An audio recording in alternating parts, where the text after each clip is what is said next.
ኢየሱስ ክርስቶስ ራሱን አሳልፎ በመስጠት በመስዋዕትነት አገልግሎ ነው በአገልግሎቱ ውጤታማ የሆነው።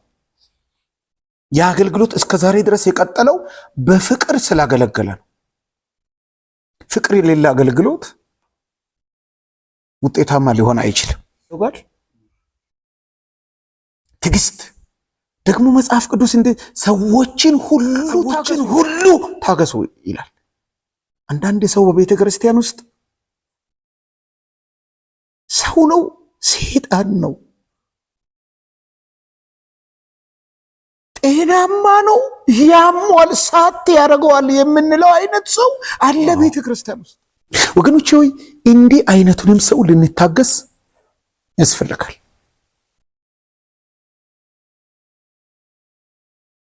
ሆን ብለው ሊያናግረን ሆን ብሎ አስቦ አነጣጥሮ መጥቶ የሚናገር ሰው አለ። ጌታ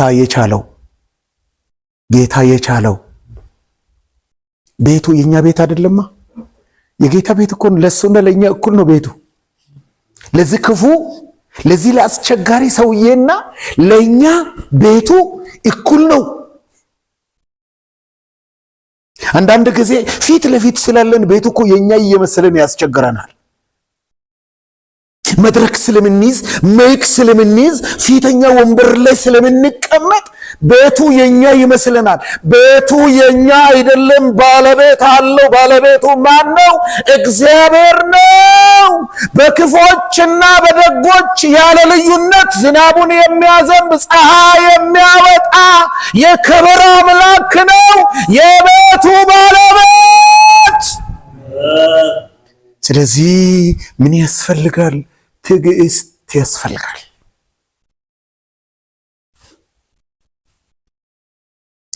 የተወደዳችሁ ወንድሞቼና እህቶቼ እዚህ ቤት ስናገለግል በጌታ ልብ ልናገለግል ትሁት ባለው እንዲህ አይነቱ ሰዎች ደግሞ አንድ ጊዜ ሲለወጡ ለቤተ ክርስቲያን በረከት ነው የሚሆኑት። ጌታ ኢየሱስ ይርዳን ወገኖቼ። ይህ ማለት በኃጢአት ላይ አንቆጣም ማለት አይደለም። በአመጽ ላይ አንቆጣም ማለት ግን አይደለም። በሰዎች ላይ አይደለም መቆጣት ያለብን። ጌታ ኢየሱስ በኢየሩሳሌም በመቅደሱ ውስጥ ንግድ ሲካሄድ በተመለከተ ጊዜ ዝም አላለም። ኃጢአትን እስከ ጥግ የምንቃወም አመጽን እስከ ጥግ የምንቃወም ሰው ሁሉ አንድ ላይ ቢሆን ብቻችን ሆነን እስከ መቆም ድረስ ለእግዚአብሔር የምንወግን ልንሆን ይገባናል። ትዕግስተኛ መሆኑ ማለት ኃጢአት አመጽ ሲሰራ ዝም ማለት አይደለም። እነዚህ ኃጢአት የሚሰሩ ሰዎችን መቻል ካሉበት ሁኔታን ለማውጣት መታገል መስዋዕትነትን መክፈል ማለት ነው። መጋቢ እንደ እግዚአብሔር ቃል የማይነቀፍ ሊሆን ይገባል። የማይኮራ፣ የማይቆጣ፣ የማይበሳጭ፣ የማይጨቃጨቅ መሪ እነዚህ ሊሆን ይገባል። ቲቶ ምዕራፍ ከቁጥር 1:7 ላይ ማየት ይቻላል። ቀደም ያልኳችሁንም ክፍል ያዙት።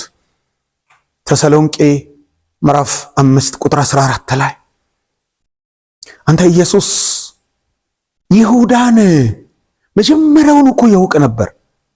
ይሁዳ አንድ ጊዜ እቺ አልባስጥሮስ ብልቃጥ ይዛ የመጣች ሴት ያንን የሚያውድን ሽቶ በኢየሱስ እግር ስታፈስ ቤቱ መልካም መዓዛ ሲሞላበት ይሁዳ ኢኮኖሚስት ይመስላል።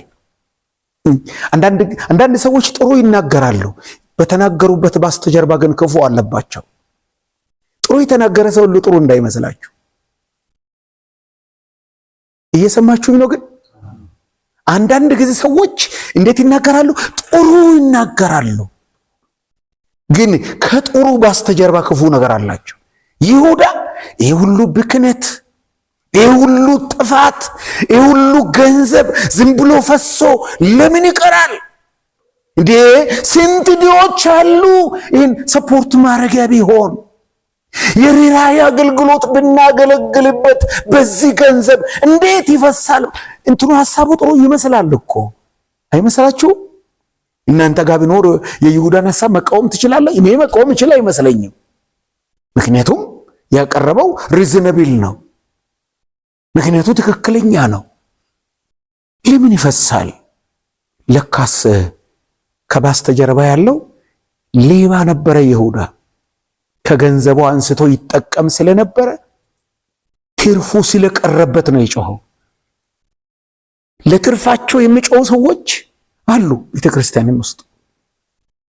ለጌታ ክብር፣ ለሌሎች በረከት ለመሆን ለመፍሰስ፣ እንደ ወንዝ ለመፍሰስ ሳይሆን ለመቀራመት የሚፈልጉ።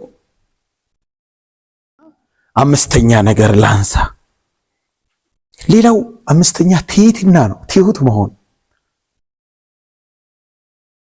ትሑት መሆን አንድ ጊዜ አንድ ወንድም የተጠቀመው ቃል ልጠቀምና ኮት አድርጌ፣ ትሑት መሆን ማለት በዝናብ የተመታ ካርቶን መሆን አይደለም ማለት አንድ ሰው ሲናገር።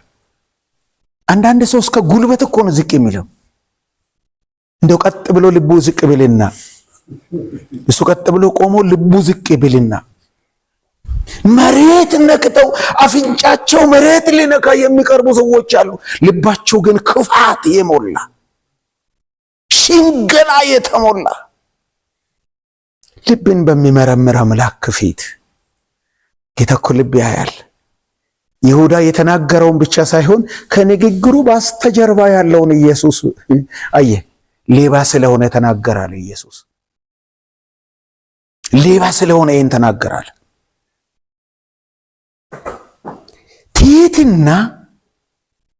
ትሕትና ማለት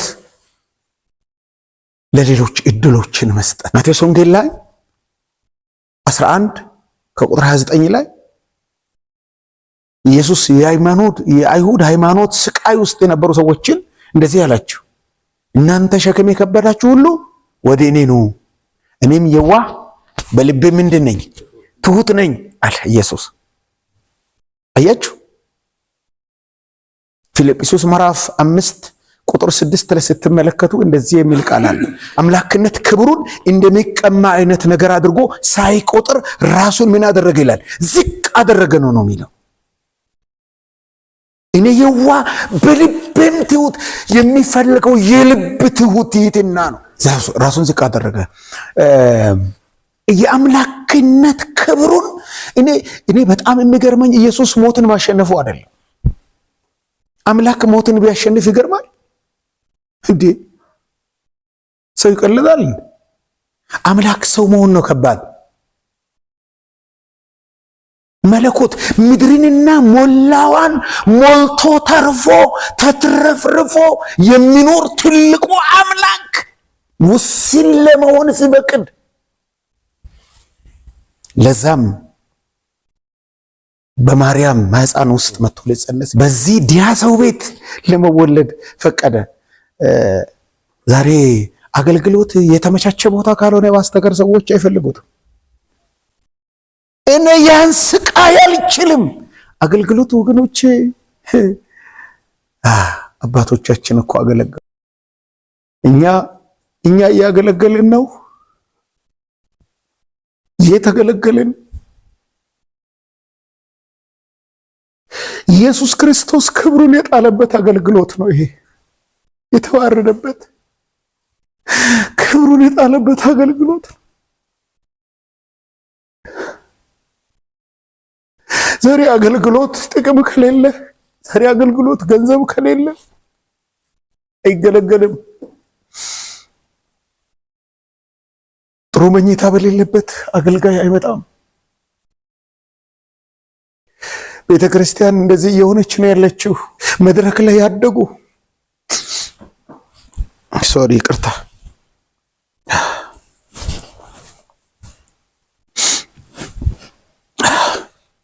እነዚህ ሰዎች ከሌላ ቦታ የመጡ አይደሉም። ቤተክርስቲያን ውስጥ ነው ያደጉት። የእግዚአብሔርን ቃል ተምረው ያላደጉ ናቸው።